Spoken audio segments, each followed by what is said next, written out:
Coucou, bonjour Nabiso nyonso, j'espère que biso nyonso toza bien. Bon, nalinga ko partager moi pensée moko oyo eyeli ngai na moment ya marche oyo na bandai kosala.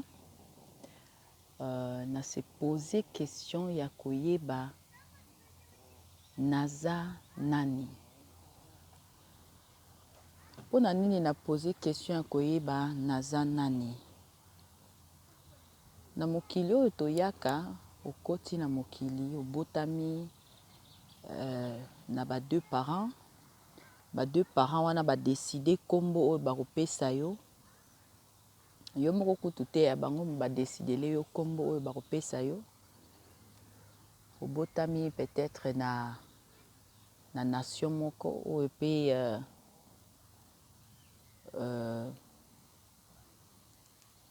yo moko peut-être oyebaki te kokobotama kuna pe peut-être po oyebaki obandi kobunda mpona ekolo bapesi yo âge bapesi yo mosala kosala ozo se identifier na mosala wana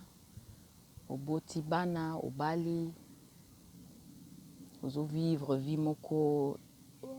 ya couple ozo jouer rôle na yo en tant que mère en tant qu'épouse ozo kende mosala na yo ozo sala c'est vrai mais jamais nano na existence na yo okoma na point wana ya ko se poser question wana ke naza nani naye kosala nini na mokili oyo nani abengaki nga na se ya moi oyo mission na nga na se ya moi eza nini eza ba question moko très important mpona motu tout oyo azoluka ko comprendre sens ya existence na ye sens ya vie parce que motu oyo ase posaka ba question te aza mokufi eza mokufi motu ase posaka ba question te oza mokufi te esengeli na yo ose posaka ba question naza nani au-delà ya couleur ya peau na nga naza nani au-delà ya kombo bapesa nga naza nani au-delà ya âge oyo nayebi ke naza nango naza nani au-delà ya mosala oyo nasalaka soki nalongoli bacasquette wana nyonso betikete nyonso wana natikali nga moko na chambre noire sans bacasquette sans betikete sans bamasque wana nyonso naza nani question oyo motu tu esengeli amituna naza nani naye kosala nini na se ya moi oyo mission na nga na se ya moi eza nini c'est très important c'est vrai biso nyonso tokendaka baeglise toke osambeli nzambe yango mpe ya mosusu tozosambela ozokomprendre no vraiment te mais oyeka kokutaka ebona mokili eza bongo motu tu akendaka église toke tosali louange tobinibini tosambeli tonégocie na nzambe epesanga bana pesanga ndako pesanga libala pesanga boye na kosalela yo jusqu'à suka vi na nga mais réellement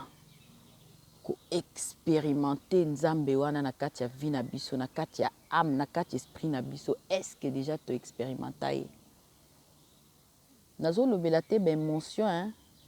Parce que ere bosangani na bato bocréer mwa champ ya force moko boye bato tu baza na kati ya baémotion okosentir basensation wana kati na yo elakisi te ke oexpérimenter ogoûter vraiment nature divine